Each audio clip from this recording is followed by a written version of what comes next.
Sie hören Sport und Musik. Das Spiel ist aus! Deutschland ist Weltmeister! Mario Götze! Mario Götze! Tonight, whether you call it football, or soccer, a German American and a German in America dare to call it Fußball. German Fußball from an American point of view. Let's add some buns to that hamburger and join them for the Schnitzel Boys Deutschland Hour. Aha! It is Monday Hello. night. Hello. Philadelphia is burning. The Eagles. Good on them. Yeah, good on them. I had a friend of mine told me this morning about how violence is Philadelphia's love language. because they. But want- also, it is the city of brotherly love. Brotherly in love is very physical. But also, is that always overblown? I remember it's always like, they're burning the city down. It's like, there's no cities are burning down. Relax. Just No, having no. a good time. I know. Relax. People are excited. People are excited. Good for them. They won it. I think it was already like 5 years ago last time they won it, right? I remember the last time they won it. Oh, was it 5 years ago? It might I have think it been was still in New York. It was like This was the second time. 2019-ish, It was the 2020. second time ever. Yeah. Nick Foles was But- the quarterback last time. Yeah, this Right, Nick has Foles. not happened all that often. I mean, also, I'm not Donovan an Eagles fan. McNabb, right? Or am I... Donovan Donovan McNabb did McNabb, right? not Wasn't he did in not blue? didn't win a Super Bowl. No. Oh, who am I thinking of then? Some guy from Philly. I don't know. Anywho, it was He sort played of for the fun to Eagles. see. It was sort of fun to see. Donovan McNabb did play for the Eagles, but he never won a Super Bowl. but before he won, guy, he didn't play. He retired in 2011. Okay, never mind. But But he, anyway, as you know, 6 Degrees of Stefan Schnitzel. I was a huge Phillies fan as a kid. I was in Philly as a kid. Phillies, So Eagles. the Eagles are in my heart. Ah. Eagles are in my heart. By the transitive property via Phillies to Eagles, I love the fact the Eagles won. Go Philly, go Eagles, and it wasn't even close. What a lambasting, right? That Ooh, was not yeah. an even contest. I am for crying out not loud. I am not an Eagles fan, but it was kind of fun to see all those Kansas City people seeing all bummed. Kelsey with his fluffy hair. I mean, Well, they already have 2. You go they back-to-back had 2. titles. Yeah, they were Why not? going to. This was going to be history. That's never happened. 3 in a row has never happened. And so. Yeah, And it but still has it never wasn't close. My word, no, they got really the defensive front line of the Eagles was just dominant. Kind of a fun. It reminded me of election night. I was like, dang, the other team is it's not even close. It's just It's one not team close. is really winning this. We thought it was going to Yeah. be a squeaker, but it wasn't. Yeah. Yeah, it was kind of a snoozer of a game. The commercials were terrible. I mean, I guess, but this is an annual. Always. We say this every year now. Right. Oh, the commercials are terrible. Halftime They show was are. interesting. I thought Kendrick Lamar, who I saw play live in Philadelphia. Weird connection. Hey. At the football Um, stadium? No, in At the the where the Sixers play, I guess, in the The indoor. Spectrum, Indoor. right next to the link. I forgot what it's called. Yeah, that place. Yeah. And he's a talented guy. I was He had kid a in good show. Philadelphia. Yeah. It was called the Core State Spectrum when I was a kid, but that was like 30 years ago now. I think it's rebranded 100 times since. So I think Oh, it's like yeah, I the don't Xfinity, know. whatever the local bank Um, is or streaming service. But I love that area in Philly, by the way, where they have all the major stadiums right next to each other off that subway stop, and there's a big sports bar right in the middle of all of them that everyone goes yeah. to. It's cool. it's Very cool. cool. Although somehow the traffic is not well managed. Like it took us so long to get out of there. Well, And there wasn't even anything else going on. Is I it was ever like, going? what happens if there's two or God forbid all 3 of these venues happening, active at the same time? You're gonna have to camp out. Is traffic ever well managed, though? I mean, is that ever solved? I mean, all right. But I felt like, okay, this is No, it's not. it's done. There's always It's gonna be generally not, but yeah, with sporting events, there's always a little bit of everybody's leaving at the same time, so that's always a problem. But If you go to Miami, you're going to be in that parking lot for an hour and I'm a not half going after to the game. I'm not going to Miami. This is the news of the day. I'm not going to Miami. Oh. Can't be done. Oh. Well, Miami's not going anywhere. I can't make The four it happen. Miami boys, the four DPs, made an appearance at the Super Bowl. I don't know if you saw that viral photo. Oh yeah, I Before did them see hanging that. out right there. Everybody was there. Pete Davidson, Paul McCartney, and Adam Sandler were Costner. exchanging pleasantries. Sam and Paul Rudd was right there between Paul them. Rudd. Paul All Rudd the is a big big. John He's Hamm, a big. Bradley Cooper. Paul Rudd is a big Kansas City guy, so he did not have Right. a good night. He did not enjoy his evening. He went to high school with Serena Joe Buck. Williams. Yeah, with Joe Buck. Serena Williams came out at halftime. dancing, right? Was dancing. She's Drake's ex-girlfriend. So this is. And it's the It's Always Sunny guys were there. They were all there, of course. They were all there. Yeah. Danny DeVito was there, and Samuel L. Jackson. So, full disclosure, Okay. I was finishing up school, and I had to hand in 10 essays by the end of the Oh Super Bowl. boy, 10 essays. Well, I had the Super Bowl. Oh, the worst. So many. And I didn't believe in any of them. It was all about political science and how our government is balanced and there's limited powers and all that crap. And I was like, I don't know why I'm writing full papers on a limited, balanced government.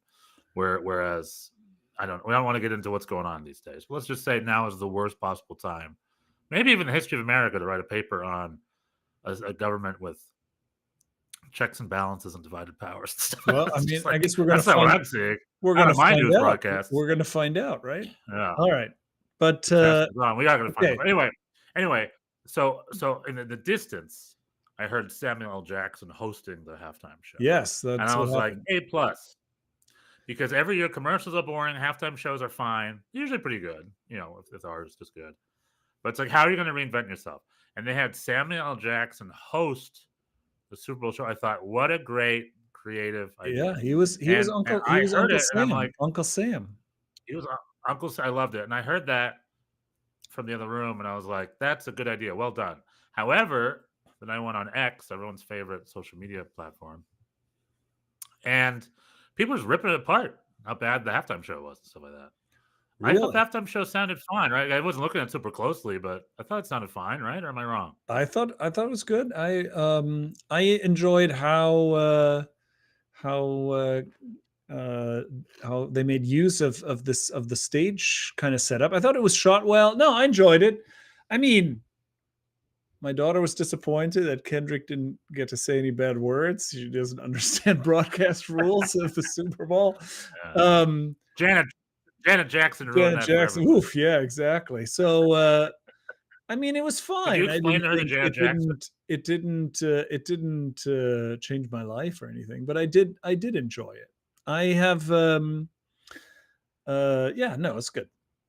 I have nothing to complain about. I think poor Drake. I mean, it's getting to the point where I'm feeling bad for Drake. I mean, has anyone ever been so soundly defeated in a rap beat? I am no expert in these things. I have no idea full disclosure, I have no idea what the hell you're talking about. What's okay. going on? Drake, well, this is all right. rapper? We cannot unpack this. The guy This who is gonna got be like Drake is the guy who bent over backwards to bring Jermaine Defoe to Toronto FC. That Drake. Oh, okay. Yeah, I think these are unrelated. No, him and But that the guy from Toronto, right? Drake. Yeah, the rap. Canadian Yeah. rapper. Mm-hmm. Right. Okay. And him and Kendrick Lamar. Who surprised Jermaine Defoe's mother with a bunch of flowers to get Jermaine Defoe to sign for Toronto FC. Is this before your MLS fandom? Yeah. I don't know anything. MLS Now I don't know what you're talking about. And then Jermaine Defoe, they gave him millions of dollars to play for Toronto FC, but he hated it and then quit halfway through the season, stopped showing up to games with a fake injury. And then at the end of the year, they traded him for Josie Altidore from Sunderland. So Jermaine Defoe went to Sunderland, and Josie Altidore was allowed to come back to MLS. So I guess just a little recap. When you say Drake, that's what I think. All right, that's who Drake is. All right. Now, catch me up. What has been up to? No, I'm not going. I will not. This is how it should be for you. You should be thinking that when you hear Drake. Whatever else I might explain. I mean, I'm also really not the one to. But anyway, just to be very vague about, like, yeah, Kendrick Lamar and Drake have had a very public beef. They've traded songs about things, and but I think the consensus is that this battle has been decisively won by Kendrick Lamar. And I think one of the subtexts of this halftime show that he brought out Serena Williams, his Drake's ex-girlfriend, to His basically ex-girlfriend. to Oh. basically yeah, I don't know, to Help with that was definitely an idea from the publicist. I'm not sure let's- how these things get organized. I'm certainly also no expert in Yeah, you do. You're better than that. I don't know how this gets designed by a team. You know that. I mean, Engagement this could equals also money, be, baby. but this could also be Kendrick just texting her and be like, "Hey, you want to do this thing?" And she'd be like, "Fuck yeah." Anyway, why are we talking about the Super Bowl? This is not not a football podcast. Football season is over. As Don Garber tweeted today, when football ends, football begins. Yeah, or So here we the are. United Football League begins. Hey, here we go. So, quiz, Bjorn. Yes. Ugh, you're going to Super embarrass Bowl me is a big again? global event. The Super Bowl is a big global event, and people all over the world watch it, and they always tout it. But who do you think got higher ratings globally? The American Super Bowl or the German DFB Pokal between Bayer Leverkusen and Köln? Who do you think got the better global rating? What? No, that's got to be, the answer has to be the Leverkusen game. The Super But that's Bowl, I know, crazy. Wait, what? No, I don't have numbers. I'm just asking Oh, this waxing okay. Oh, poetic. you're just Super no, because Bowl, they right? were. I thought you were setting me up, because they No, were I of wish. course the usual Twitter jockeys when people were saying how, the Super Bowl, I guess, set another record for how many people watched it. And Yeah, but then who cares? there's compared to a World always Cup there's game? always the soccer. Yeah, there's always the soccer Twitter. They're like, well, the World Cup still has way more. It's like, okay, whatever, who cares? But yeah, no, Leverkusen against Köln, I don't think had that many, but I watched it. That was a crazy game. Yeah, and I watch it too. I mean, but the reality is we don't know the numbers. I mean, it's a global soccer game. It had probably big numbers in Germany. It's getting I imagine in Germany more people. How about this, Bjorn? How about this for a question? Uh-huh.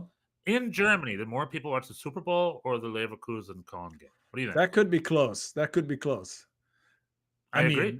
Probably more, because the Super Bowl is at a pretty ungodly hour in Germany. So it's like Oh, yeah, that's true. it's like at 1 a.m. or something. So that is not gonna. I mean, some people stay up, they have parties, and both my brothers used to watch it. I don't know if they do anymore, but I think the cup game probably wins in Germany for sure. Well, hopefully.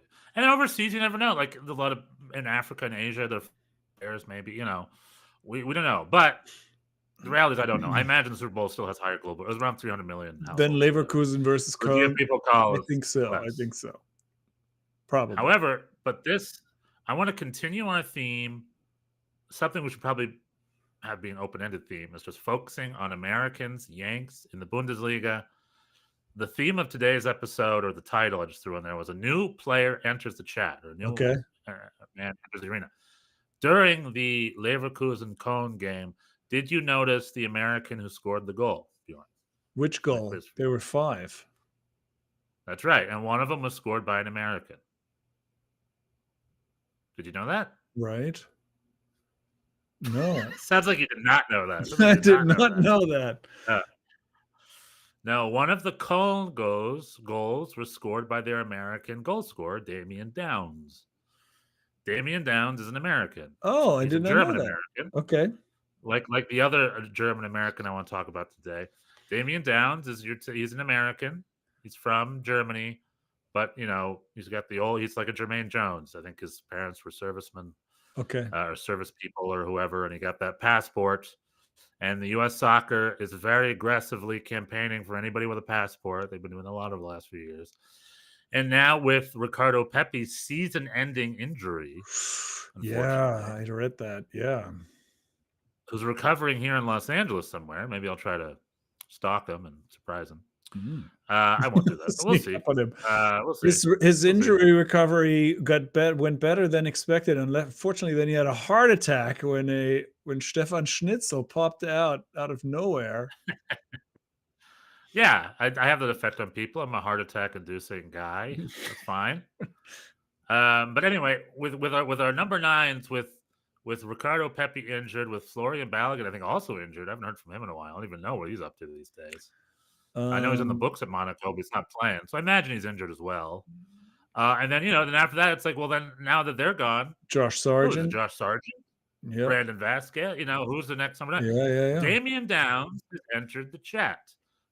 FC Köln's Damian Downs scored the opener or the second goal in the Leverkusen Köln derby, supervised by the venerable Gerhard Struber, Yeah. Köln's super coach. Grebel's failure, disgrace. Köln hero Gerhard Struber. However, Bayer Leverkusen was down 2-0 at the end of the game. Bjorn, take it home. Should we count Bayer Leverkusen out at the end of the game? Never losing. No, they came back, and got 2, and Patrick Schick got the equalizer, and then they went to overtime and they got the lead, and you thought this was done, and then Köln equalized again, but it was called back VAR. But that was close. That was a very close. Yeah, we saw Gerhard Struber on the sideline. I was like, what is going on, man? Like, how did this happen? It's so crazy that they are now all of a sudden this legit, because they also then went on, despite being on short rests with the midweek cup game, they squeaked out another win at home against Schalke. They had a bit of a hard time, but they were on a quick turnaround, and they're still in the number 1 spot in Bundesliga 2. So Gerhard Struber may just come back into the Bundesliga. Well, not back. He has never been to the Bundesliga, but he might enter the Bundesliga with Köln and apparently American talent Damian Downs. Now, the times where okay, another one. Who scored the only goal in the Köln 1-0 victory over Schalke at home? Oh, was it Damian Downs again? Damian Downs, baby. Amazing. Köln are going up to the Bundesliga. They're top of the Bundesliga 2. Well, American goal scorer. It's still very tight. I don't know, but it's still very tight. Although there is now, we've been talking about for weeks now how tight the Bundesliga is. There's a little bit of separation now. Köln is in front, in first with 40 points. Hamburg and Kaiserslautern following at 38 each. So it's all still very tight. Nothing to be celebrated yet. But Gerhard Struber, man, I would not have, if you had told me before the season Struber is taking over and Köln is going to just go back up winning Bundesliga 2, I would have said like no chance. Well, this goes to show you the lessons that can be learned at Austin SC are innumerable. And that's exactly what he took with it back to the Bundesliga. He's like, when I went to Real Salt Lake, I learned this. He learned from his failures. The water drinking, the weird water drinking, the nutrition. Oh, he still does that. I guarantee you. The casual racism. At the end of the year when he celebrates, he's going to be like. He'll do that thing with the fish-like. The fish-like gulping down of the, but also full body, like not just gulping, but like, okay. Listen, German and Austrian coaches do weird things. Lest we remind ourselves about Yogi Löw's sideline antics. Oh, yuck. When he's invested. He just like hits his butt and sniffs it up. Like Global television. Sometimes it's 1.5 billion viewers. Yeah, but I will celebrate this. Sometimes you gotta know what's going on down there. You gotta. Hey, I do it too, and you definitely do it when you're not thinking. I do agree with that. However, I don't do it on global broadcasts. That I don't. Well, but that's just because you're not on global broadcasts. Yeah, I'm trying to. Well, I haven't done it here yet, although I have been on this broadcast without pantsless. I guess I've done that. It's my living room, man. Yogi Löw's never showed up to a game without pants on. Thank God we would have seen the source. Gotta censor it sometimes. Source. But anyway, I will celebrate this. Cologne is top of the Bundesliga 2 table right now, only but but they're being led by an American goal scorer, Bjorn. Yeah. Cologne, Traditionsverein, Damien Downs. FC, Now, Siegen, right? let's just say though, the days where a second Bundesliga American player is automatic to get called up to the national team, those are over though, right? Like that's not necessarily. I remember Since those Derek days. Winall- Who was that guy from MSV Winall. Duisburg? From MS, they called us. No, this was Uh, a couple of years ago. Terrence Boyd? Joe something. Joe.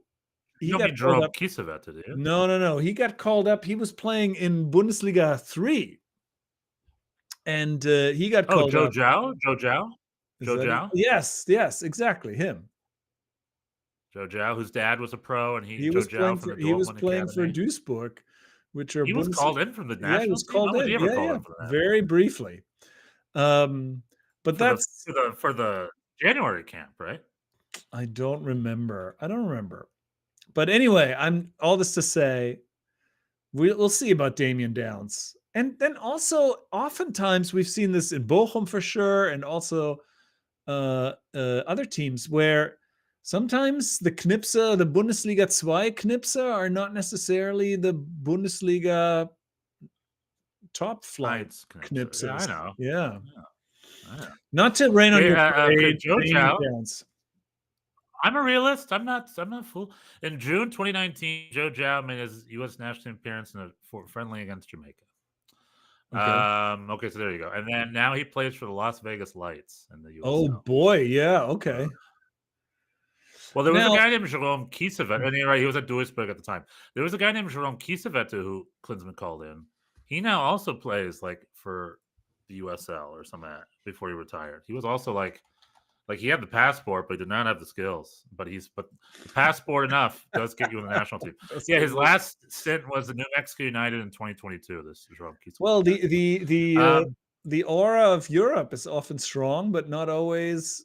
I mean, the most recent example that I saw, I spent a little time watching some preseason, and NYCFC were playing San Diego FC, the new team, and this was I don't think it was their first game. It was their first game that was streamed. So, and Luca de la Torre is on San Diego, and he looked pretty pedestrian. I mean, listen, it's preseason. Preseason. I'm not like this is not but you know, I was always lobbying for going Keaton, there on Wednesday, bro. lobbying for Keaton Parks to get called in, and then it was Luca de la Torre kind of got that spot instead. And anyway, watching them going head to head, I definitely still like Keaton Parks more. But anyway, Yeah. I mean, if Luca de la Torre had an NYCFC badge, you would be saying the opposite. But that's perhaps I'm going. I think I'm going to go to Palm Springs on Wednesday and check it out. Do that thing like I did 2 years ago. It was a lot of fun. very cool. It looks 'cause I beautiful. think- The setting looks Yeah. so Very cool. looks lovely. You're I mean, it's just in the middle of the preseason. desert. These games are whatever. But It's very cool. I went 2 years ago. It was a lot of fun. It was half the price though. I think about $40 now. Back then it was $20. You go in. There's a hot dog cart. There's a beer cart. There's like just stands, like bleachers, and there's 3 or 4 fields where all the MLS teams are playing. All the hot new DP, they're all just there in front, and there's like you and 30 of your best friends that's watching very it. And it's in Palm Springs, right? It's literally you can see the Coachella music festival venue, like right next to one of the fields, just like over there. And then it's near Indio Springs where they have a bunch of golf and tennis. It's like this oasis they built in the desert. It's all brand new. It's right out of that X-Files movie. This might be a little bit deep cut where you have this brand new like playground just built on the desert to cover a thing.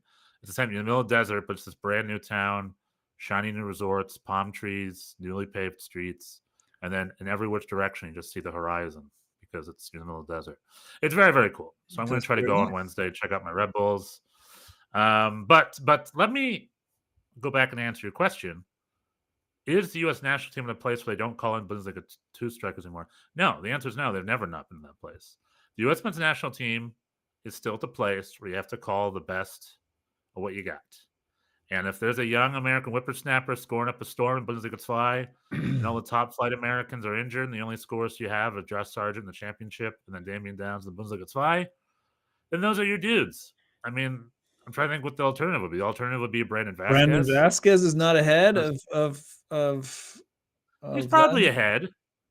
But if I'm the national team coach, you call them all in. It's not like you only have to call the one. You call all three of them. And Josh Sargent, Brandon Vasquez, and Damian Downs are called in, which they likely perhaps will be in a couple weeks. We have a game against Panama, our Nations League game against Panama.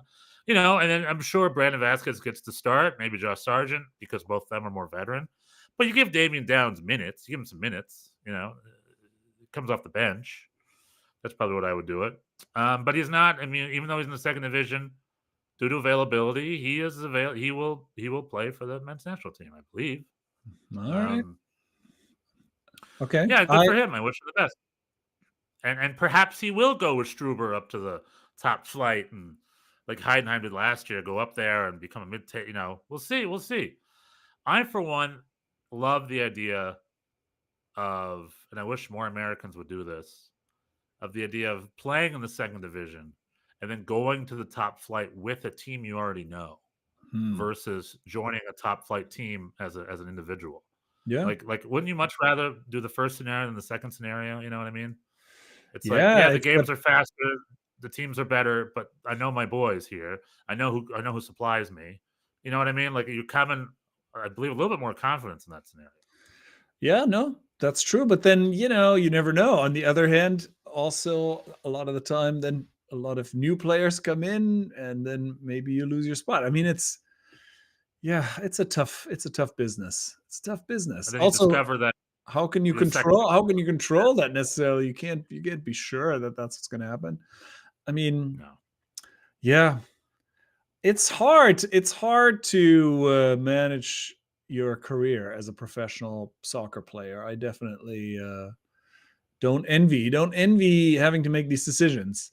St. Pauli finally lost a game that Jimmy Sands was playing in. That hadn't happened yet, but it was going to happen.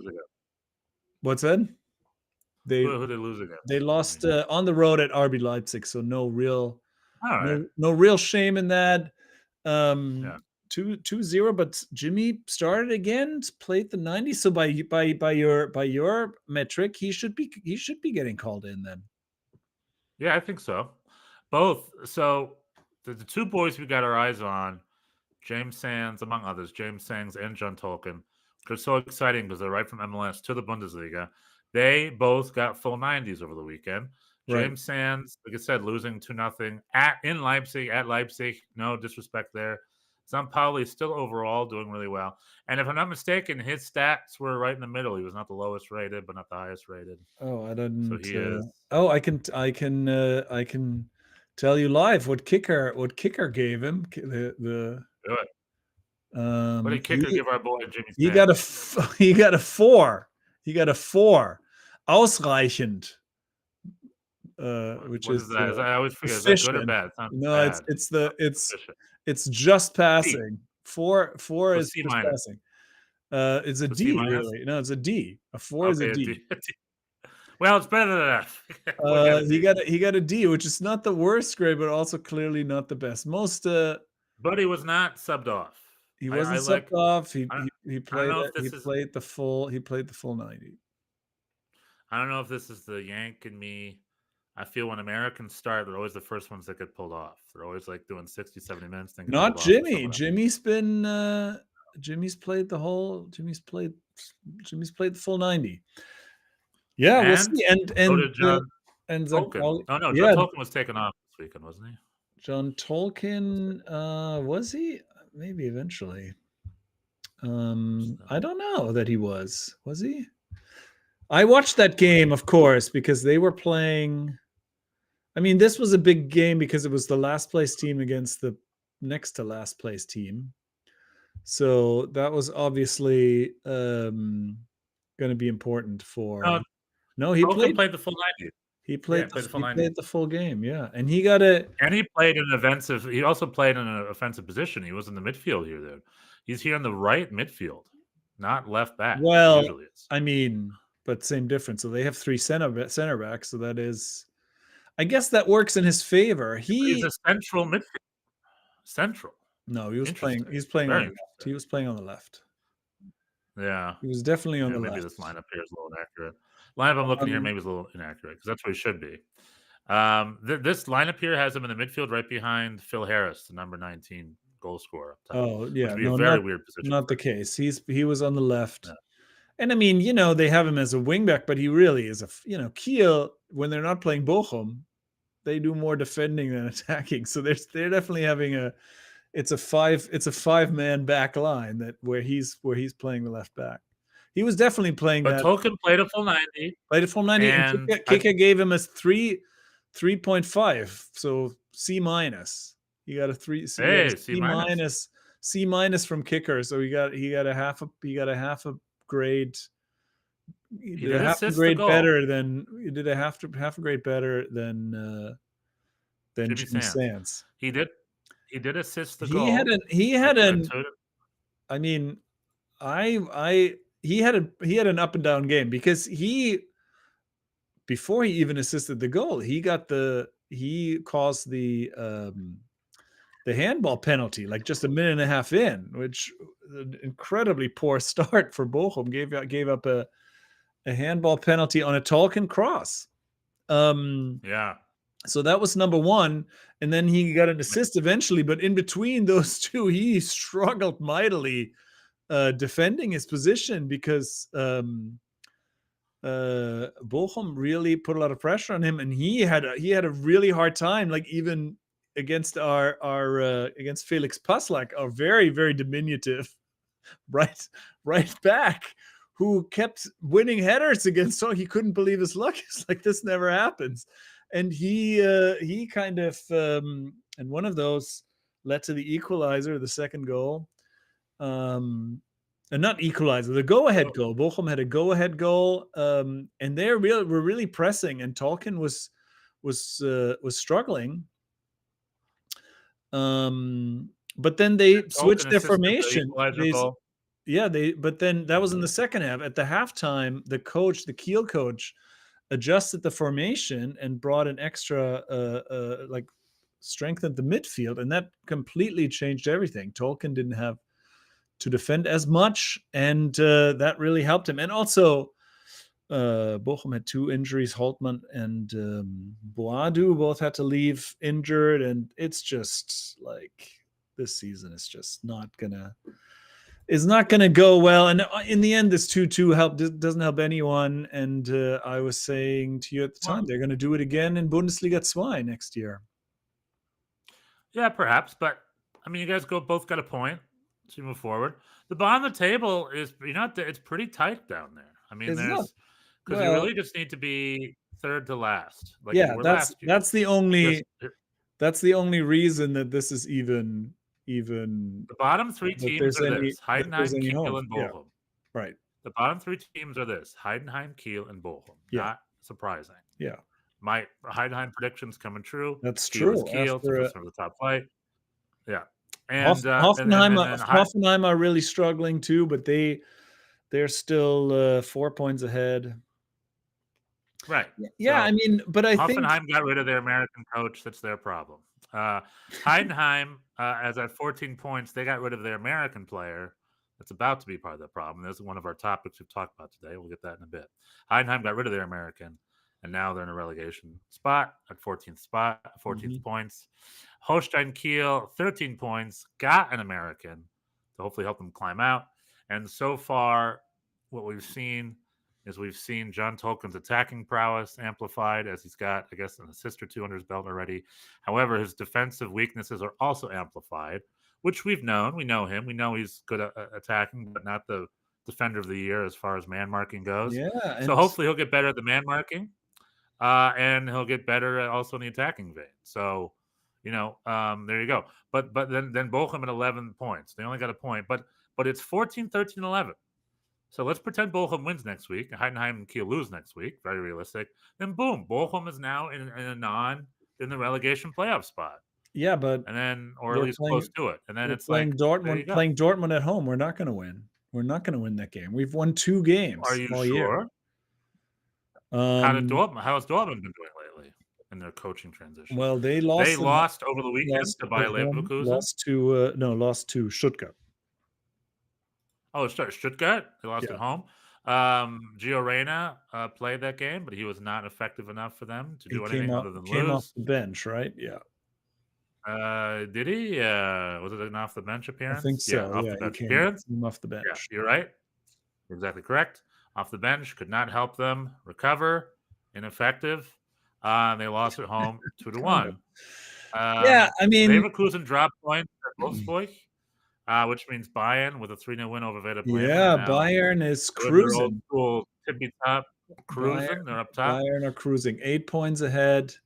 And then Leverkusen is 7 points ahead of Frankfurt, who also dropped points at Gladbach. So there really is there's no title race Not currently. much going on up top. No. The title race. The Union Berlin. Verfolger that we had hyped are not really getting close. Frankfurt after losing Darmouche to Man City, that's probably going to hurt them. And Leipzig are still kind of up and down. They beat St. Pauli.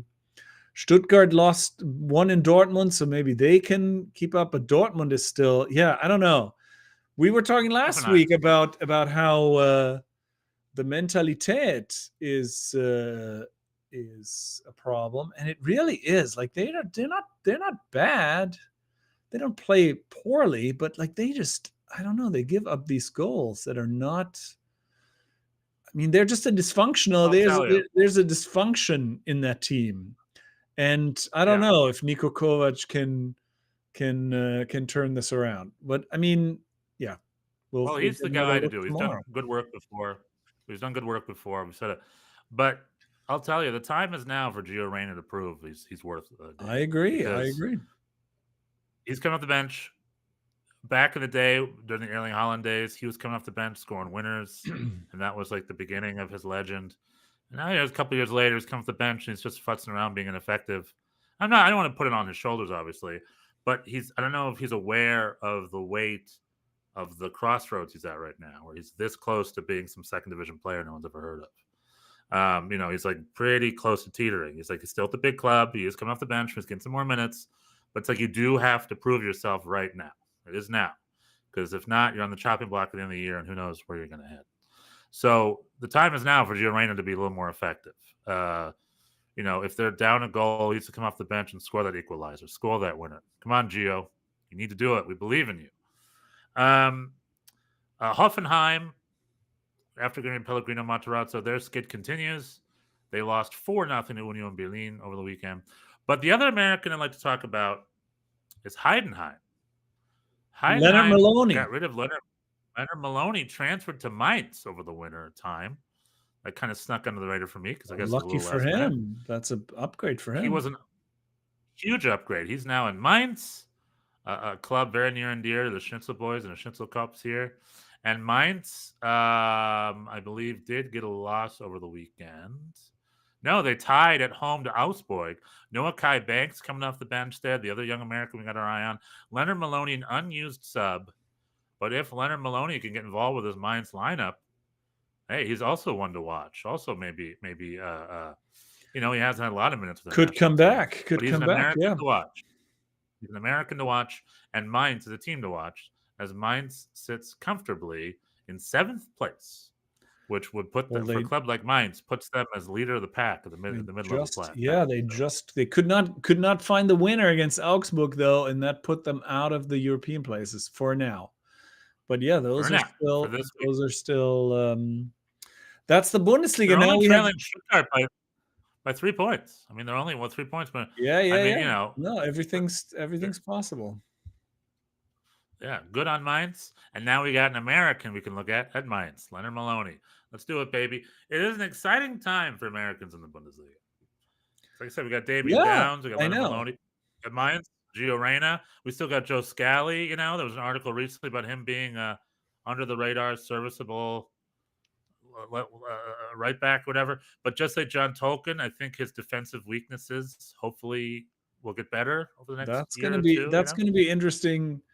interesting to see. I mean, those two are just, to me, are just going to continue to be interesting case studies because they're like, they're legit American MLS products Right. in at an adult age. How old is Tolkien? I mean, Jimmy is like 25, normal, full Tolkien's 23, full prime, 24, and Tolkien is in that range too, right? Not kids, not like youth players transfer to academies. He's 22. These are 22. Okay, 22. so young guy, but So young-ish, young. but not like a prospect. Like he's got a. It's these are two guys that out of the middle that get plucked out of MLS teams straight into Bundesliga starting lineups, and are supposed to help those teams. And if that doesn't happen all that often, and so John Tolkien is their interesting. record transfer. Yeah, Right. and doesn't, and it's Tolkien's not the even most about expensive player.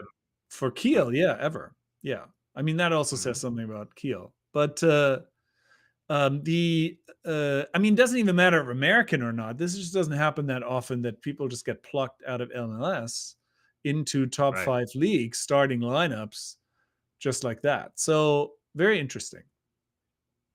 Yep. And so far, C, So right? far so good. Not the So far, worst, so but good. not the best. Not the best, but not the worst. Well, I They're think managing. They're there. They're playing.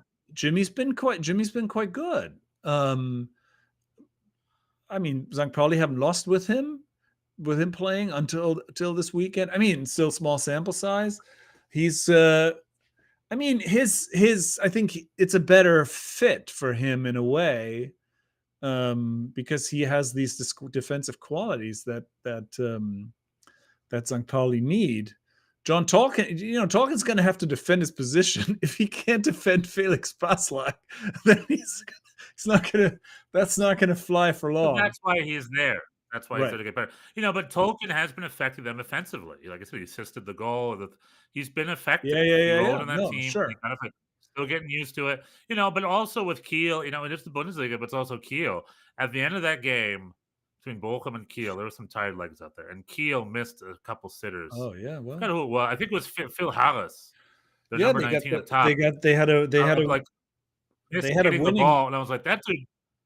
I was like, is Phil Harris good enough for MLS? I had the reverse thought of like, it's just like, dang, he's in the Bundesliga, this guy. So it does go both ways, but it is the Bundesliga. There are tired legs. But yeah, anyway, it's fun. It's exciting. It's exciting. I mean, this was a tough MLS game. This was such a brutal game. It was very up and down. And so, yeah, people were tired in the end. Kiel scored the winner, I thought, and VAR called it back for a foul, which I thought was pretty soft. Very soft. It should have been a 3-2 home win. I was happy, but that was lucky.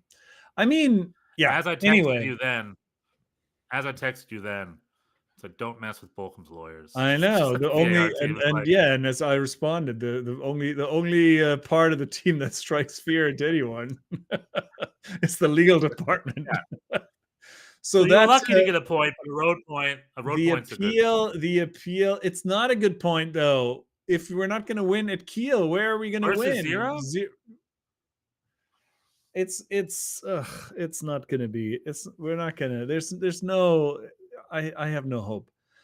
Behind the scenes, there's I hear all kinds of power struggles among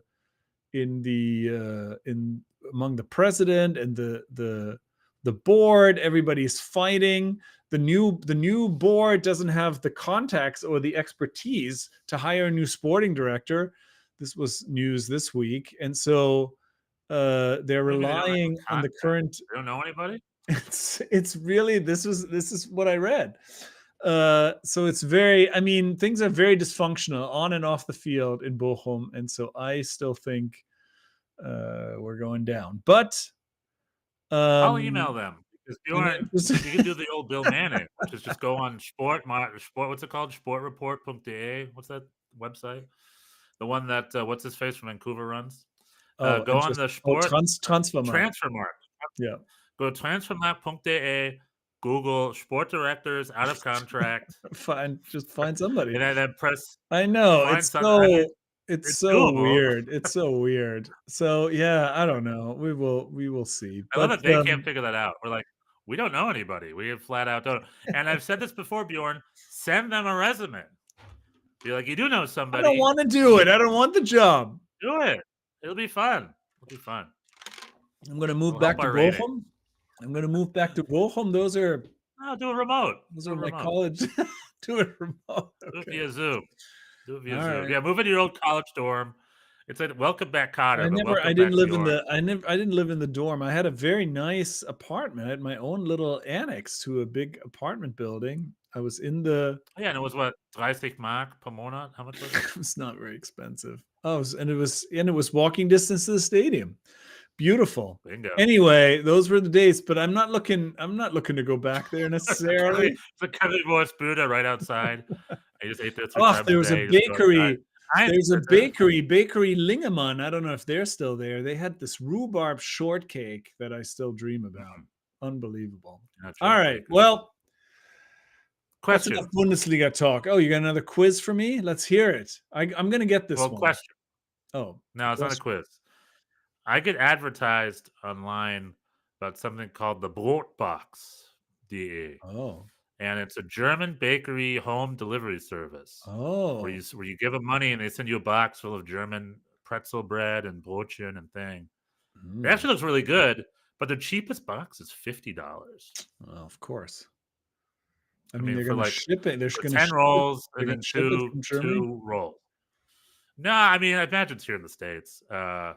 But anywho, I just want to say we're not sponsored by them, but Brotbox, if you're listening, hey, we think the it's German bread too delivered. expensive.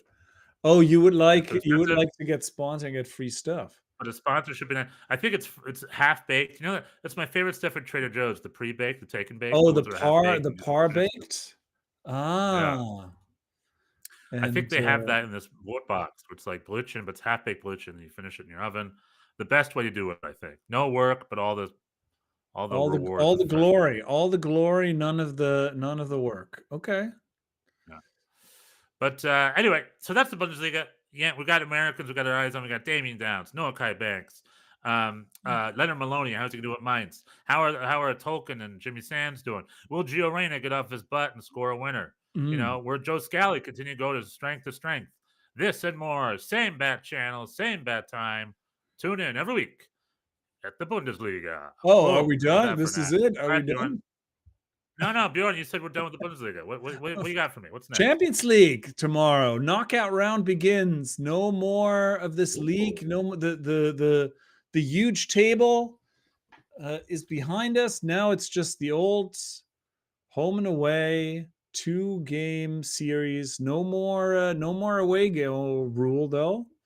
And tomorrow we got the big one, Man City against Real Madrid. That's the knaller of this round.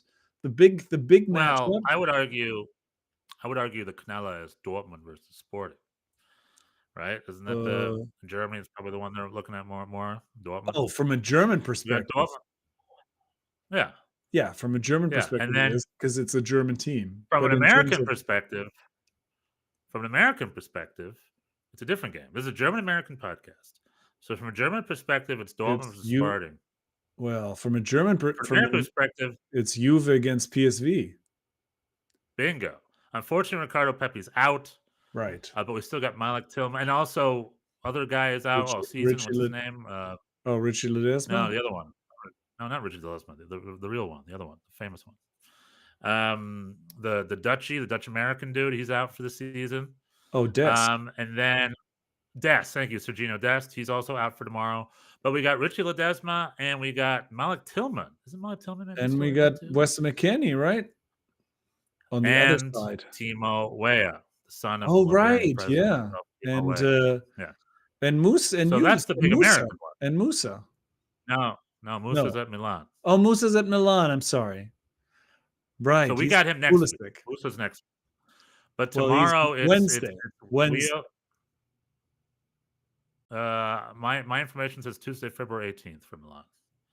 No, they're Look, I'm playing. scheduled That's the Oh, second leg, that's right? the Wednesday second is leg. first It's leg. they're in Gotcha. Rotterdam. They're in Holland. Rotterdam. Rotterdam. Rotterdam. Rotterdam, the sheriff of Rotterdam. But anyway, so and then you got then you got Brest versus PSG, which is what's this? CBS is going viral for making fun of Brest. I love those videos. If you haven't got a chance, watch them. So you got the all French.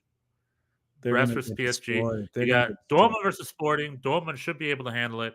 And you got the American. You got the PSV boys versus the Juve boys. Maybe McKennie will be captain again. Very interesting.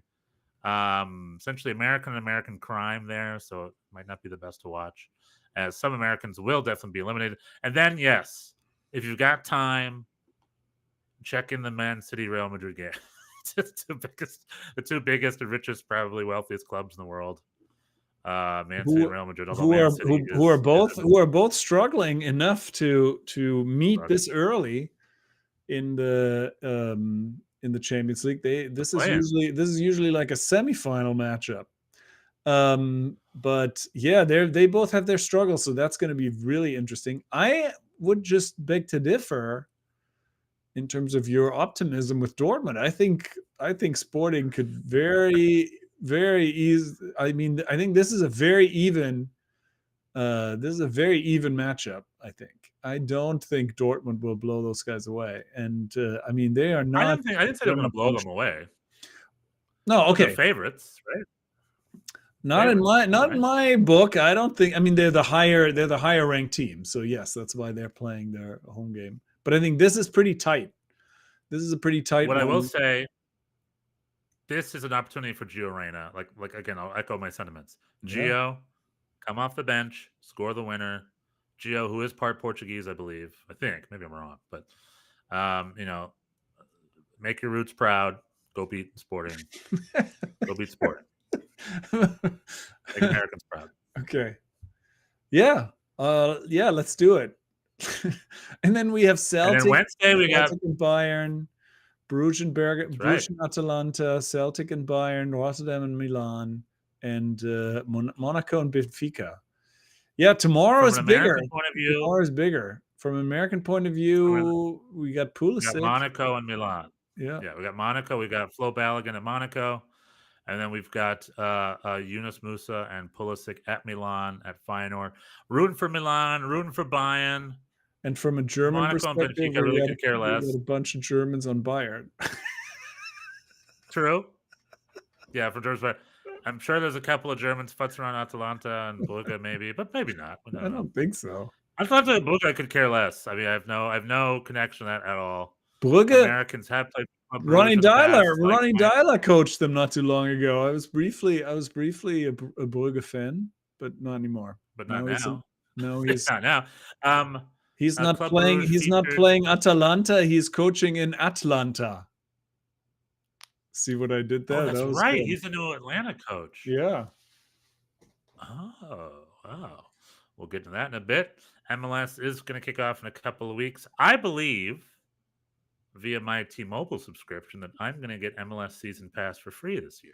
Well, I get MLS Season Pass for free with my season tickets that I have for New York City FC.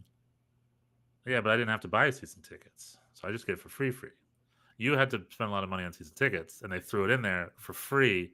But really, season tickets probably add $100 on top of it, so they can pay for it. And then, but I get it for free. So I'm not trying to compare or anything. Okay. But it's nice. Okay. And then, well, congratulations. And then the World Soccer Talk guys could come out and attack and be like, "These are fake subscriptions," and boop boop pa pa pa. But anywho, but yeah, you're right. Champions League this weekend. Excuse me, this midweek. I love it. We got who do I want to win? We got Dortmund, Juve, PSV. I really could care less. I kind of have a soft spot for PSV though, to be honest. Because of all Americans you like. Because there's 4 of them, and also they celebrate their Americans at PSV. And the PSV sporting director is Ernie Stewart, legendary U.S. soccer player. Juventus every summer is like, we're getting rid of. Juventus, on the other hand, is like every summer is like, we're getting rid of McKennie. They get rid of his first spot. This guy's still here. He always has to earn his way back in. Yeah, he always has to earn his way back in. So I get you're right. I want PSV to knock Juventus out. I guess I definitely rooting for Bayern over Celtic, even though Celtic has 2 Americans. I forgot to bring up. The Celtic back line is a half American back line. Celtic, Austin Trusty and Cameron Carter-Vickers. What'd you say? This is not. I can't imagine this being close. No offense to my friend. The Kieran. Celtics American back line has got the test of the season coming up. They have, As they got the and hit they by have, Harry it's been a little rocky for them lately, I think. So, yeah, but that'll be interesting. I mean, those are just two big clubs, so that's just kind of a fun matchup. But we'll see. But Yeah. Celtic, no disrespect to Celtic, and it's not really their fault because they're victims of their environment, I guess. But Celtic is a big club, but it leans on history, where Bayern's got history and presence. Like Bayern is a Champions League winning club. Celtic was a Champions League winning club, I think, when they beat Ajax back in the day. And they're the big boys in Scotland. But being the big boys in Scotland is very challenging because when they leave Scotland, it's a different level of football, and it's hard for them to keep up sometimes, even at a Premier League level. Like, there was a time when the biggest clubs of Scotland were some of the biggest clubs in Britain. But now your Celtic and your Rangers can't even hold a fiddle to a Nottingham Forest or something like that, like to a Crystal Palace. Yeah, I mean the Premier League has just exploded, so that's nobody can keep up with them, whether Scotland or the Bundesliga. Yeah, that's just that they're on a different financial stratosphere currently. Although these things come and go over the years, so we'll see. The fact that Celtics in the round of 32, well, the fact they're in the round of 32 is good. It's good for them. Yeah, I think it's. I think they did extremely well in the league phase, like 12 points, averaging 1.5 points for their. That's good. I thought that was a successful for them. But I'm gonna be watching that game. Probably also flipping over to Milan Feyenoord because I'm rooting for Pulley and rooting for Musa. The Musa likely, I think, is. I'm all about the Golasso show, man. When it comes to the Champions League, I will watch the Golasso show. Kate Scott. Great Scott. Kate Scott. Yeah, all right. She got married. So yeah, anything MLS to mention? We have a bunch of transfer activity. Santi Rodriguez is going to Brazil, it seems like. Now where's he going? Where in Brazil is he going?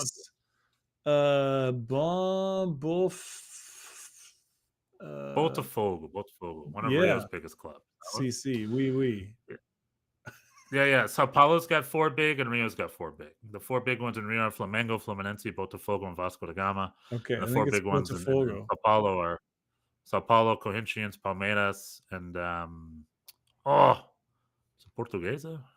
There's another big one in Sao Paulo I'm missing. Okay. But anyway, and then there's 4 or 5 big country clubs like Grêmio, and unlike other late leagues, like in Argentina, there's like 2 big clubs, River and Boca. Brazil really has like 12 to 16 big historic clubs. What's interesting to me about that is the fact that Brazil is buying MLS players for lots of money. Well, we don't know. We don't MLS know quite the market. Yeah.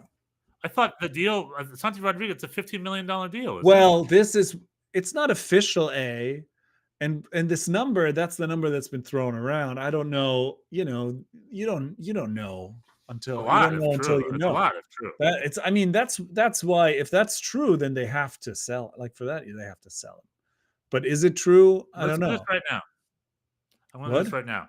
How much do you think the Brazilian real, which is the Brazilian currency, when I moved to Brazil in 1997, $1 was equal to R$1,9 centavos, which is $1.09 Brazilian cents. Okay. So it was pretty close. It was like 1-to-1. When I left Brazil, it was like $1 to R$3.50 centavos. So it's 1 to 3.50. Okay. Let's look at what the real is to the dollar now. All right. Now to the dollar. Okay, it is 17. Oh, 1 real is 17 US cents. I mean, dang. So essentially, that's almost a 5-to-1, right? Right. Yeah, just about. 1 US dollar to real. I'll do it that way. To Almost Brazilian 6. real is 5.788. Yeah. Now 5.788 times 15 million or whatever. Was that 6 times 15? That's 90 million reais. 90 million reais for one player. How many Big Macs is that? Huge. Oh, that's 90 million Big Macs. That's huge. A lot.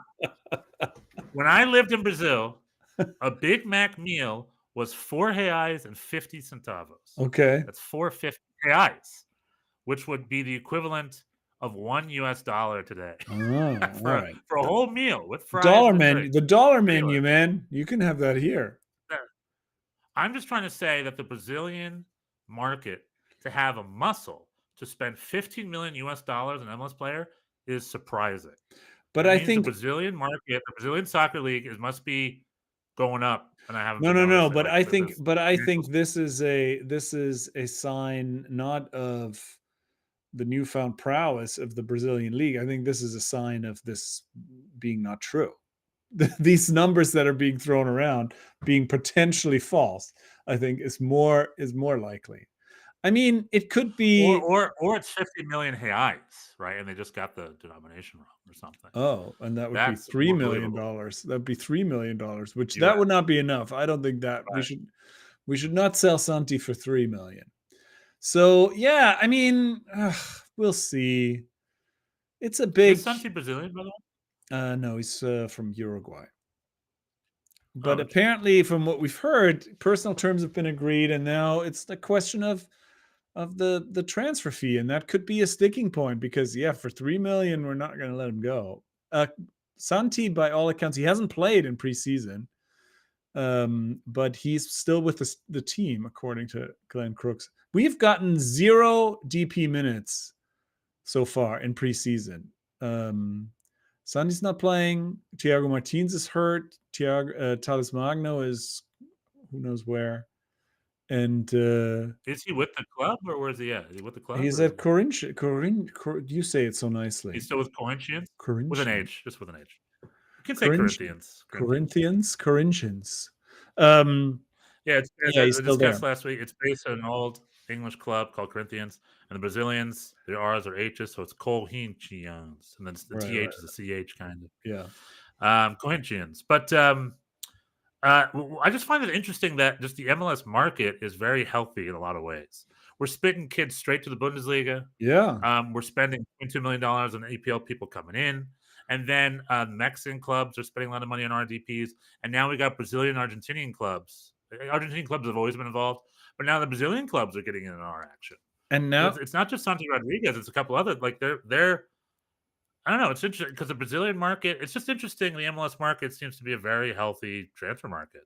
Much yeah, healthier and than now we other- have this. Now we have these cash deals, and that is interesting because that way you can actually replace somebody very quickly. You have this. I mean, because somebody was saying how Evander could be an option to replace Santi Rodriguez, and that would be pretty cool because I mean, apparently From that's Portland? not from Portland. Yeah, because he had a problem with Portland. He had a falling out.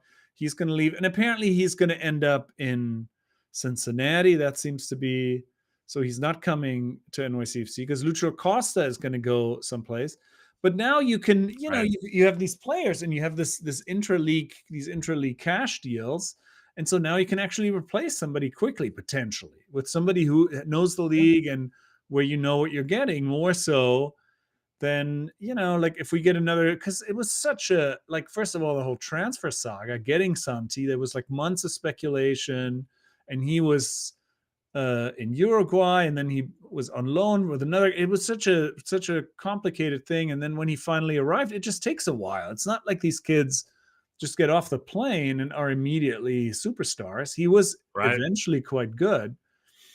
But You now have if to learn you what have, bodega to go to, and the trains to take, and all that. yeah, stuff. I don't know. I mean, I don't know what it is, but there is definitely If there's I got off definitely the plane an adjustment I'm like, period. they're like, Stefan, you have to be in Orangeburg by tomorrow morning at 6 a.m. I'd be like, what? What the hell is Orangeburg? It would take me a while to figure that one out. I don't even know. How do you get to Orangeburg from Brooklyn? Is there a train that goes there? No, you got to drive. I guess I guess there's a train if you wanted to go from. Which train? Is it MTA North? Honestly, I have Uh, no idea how to get to Orangeburg. Okay, well, it's I'm saying these are the challenges that the it's youngsters face. fortunate. Well, I mean, you're poo-pooing. Clearly, you're making fun of the idea that there's some adaptation period. But if they drop you into Uruguay, for example, at this point, and said, "Hey, Why don't you do your job there? It'll take you a little while to I'd figure it crush out. it. I'd Well, I'm a man of the world, Well, you are. so it's 6 a little easier degrees. for Not me. every South American young man Yeah, is you don't have blessed my with experience. the 6 degrees of Stefan Schnitzel, where Bjorn, I'm from a German family. Okay, Germans are the best at just being citizens of the world, in my opinion. I think that's Because probably like true. Germans, half of Germans live in Germany, but then the other half of Germans haven't been in Germany in 50 years. They're just everywhere else instead. And like that's where I come from. I'm a German family man, but listen to me. I'm an American. I'm as American as apple pie. But I also went to high school in Brazil, and I went to elementary school in Singapore. Okay, Right. I've been around, and You've I go been to around. Germany every year with a family. Germans aren't like Germans blend. They show up, they But adapt, and this they is blend. not yours. Is That's not a my mentality. yours is not a typical tale. Is what I'm saying. There is True, but a going overseas, when I went to Brazil, when I went to Singapore, there was a German community. There were other German kids. We had German neighbors. there's Germans Germans are everywhere. everywhere. Right. So Well, wherever you go, there's going to be Uruguayans, Germans there as well. I guess. Okay, But so we not should that just case. get a Yeah, German. So this is the answer. The answer to our problem of Santi Rodriguez leaving with less than 2 weeks before the season starts. We're gonna just need somebody German. We're gonna need to get somebody from Germany. I mean, Gio Reyna, can you maybe give me an Gio Reyna. example of a German? Well, Gio's American, but can you give me an example of a German dude who struggled settling in somewhere? I can't think of one. They're usually pretty good to go. They get off the plane and they're ready to go. Yeah, I There guess that's was. fair. There, We've I'll, never had a. We have I'll do not an had MLS. a. We've never had a German player on NYCFC. I mean, I guess the I guess closest Hannes Wolf is we have Austrian, Hannes right? Wolf. He's Yeah. Austrian. We had And Izzy. Israel Tajuri Shradi. We had Izzy Tajuri Right. Shradi. Also really spent most of his time in Austria. So yeah, no German. but I that guess. counts. I They're guess. kind of the I same. guess. Really, the closest to a German player is Alfredo Morales. He was, he's a Oh, that's German. right. He's a German guy for all He's from practical Berlin. purposes, even though he played for the. Is he retired? No, he Who's was that guy? in San Jose. I don't know if he's still playing there. The last I checked, he was in San Jose. But yeah, but you're Alfredo right. Morales He was kind of. It's true. He came off the plane and he was good to go. You're right. Germans blend. Yeah, he's at San Jose still under Bruce. Good for him. Hmm. I mean, Germans blend, man. If you want a guy off the plane, there is a case of a dude who came and then turned around and turned right back. The case of Christian Tiffet. Remember Christian Tiffet? Oh, that sounds familiar. Former Stuttgart player. He was old school Bundesliga guy. Oh, yeah. But he came. He went to Seattle Sounders under Ziggy Schmidt. He was there for about 6 months, and then he wanted to grab his stuff and leave. I think he couldn't really handle it. I think he had problems settling, so I guess it's not. But he's more the exception. Not 100. It's not 100%, but not 100%. So okay, NYCFC look for a German attacking midfielder to replace Santi. Wait a minute. Christian Tiffert was for Seattle Sound for 12 games. Which club did he leave and go right back to Germany to because he missed? Of Bochum. VfL Bochum is where he went. He went from Kaiserslautern to Seattle Sounders, played for 12 games, grabbed his stuff, and went right back to Bochum, where he. It's like where he I'd spent, rather. Or then he went to. I'd rather go to Bochum than stay in this town. Okay, so there's a clear exception. However, a lot of other cases, I think Germans are many such cases of Germans being very flexible. So that's what we're looking for. We're looking for some Germans on our team. Flexibility. Alfredo Morales started. Alfredo Morales started 2021 MLS Cup final. And I don't know. Maybe this is the outsider in me. Like, anyway, like a place like New York and LA. If you come from South America, a Spanish-speaking country, in my opinion, it should be relatively easy to plug in. Because, half of New York speaks Spanish. For any bodega, it's Spanish. Well, I think it's there's not Spanish like TV, there's Spanish newspapers. I mean, it's not like it's not like they're homesick. I would assume it's right. Not like they're homesick or anything necessarily, but I think it is for a young person to just kind of leave and I don't know. And then there's expectations. Probably are, People paid a transfer fee. I don't know. It's not that simple. Historically, it has not been.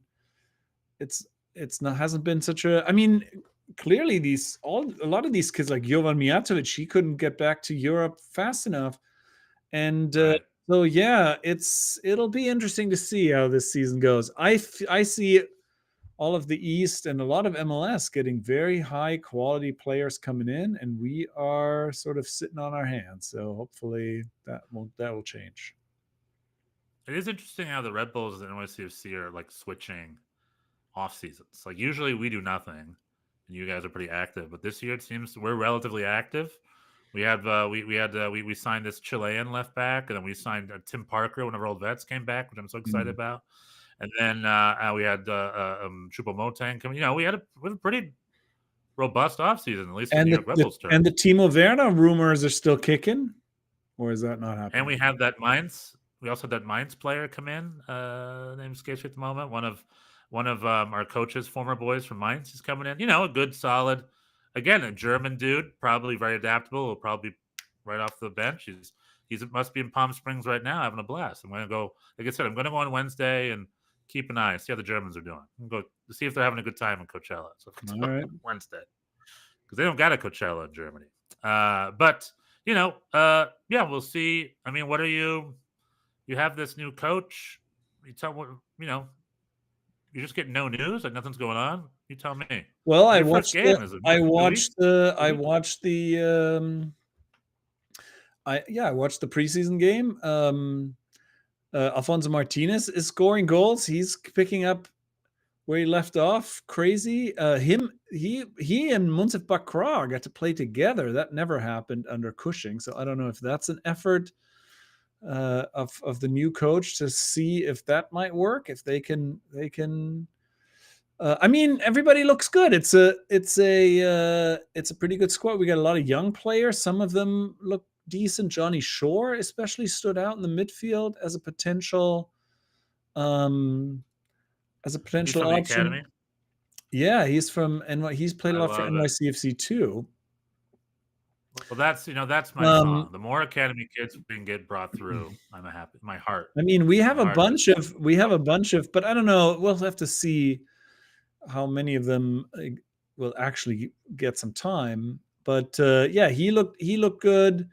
But we're missing, we're missing Jimmy Sands. A lot of people are still injured. Martins, Ojeda and Fernandez clearly are going to get more time. The expensive transfers that only saw the bench under Cushing. Yeah, I don't know, but we still we need a couple kind of starter quality reinforcements, I think, in order to and there's rumors floating around, but yeah, we'll see. David Lee likes to leave it late, but hopefully not too late. Well, the other quirk about MLS is our summer market window is probably the more important window. It's That's often more active, yeah. But then there's and it begins the second half of the season, which is where you really need the second half of your season should be the better part of your season. So you get players during the summertime, and there you go. Well, fortunately, this year we no longer do this like Leagues Cup break anymore, so it's not like, because that was the problem with that whole thing when we had the Leagues Cup. Then there's a FIFA Club World Cup break this summer. I think we still have a break. Yeah, but right? I think we have a pretty busy summer. But I think we have more time left. We have more games left after the because 2 years ago, because of Leagues Cup, after the summer transfer, and we only had like 8 games left, and we got a bunch of new players, but it was not enough time to really make up any time. Anyway, so we'll see. I mean, I think the core of our squad is still good, but we definitely need a couple more names, a couple more bodies. Can't all be children. Gio Reyna, that'll be interesting. I mean, is he ready? Is he ready for that? I'd be ready. He'd be great. I want him to stick it out in Europe, I think. He needs to go somewhere we can play week in, week out. He's not coming back. Life. All right. All right. That was Monday night. That was Schnitzel night. We got a lot of young Americans in the Bundesliga. MLS is just ever so tiptoeing up to starting again. It's crazy. And happy When the winners. football ends, the football begins. CC. Well done, Donnie G. I couldn't have said it better myself. Just Tschüss. nächste Woche. Mach's gut.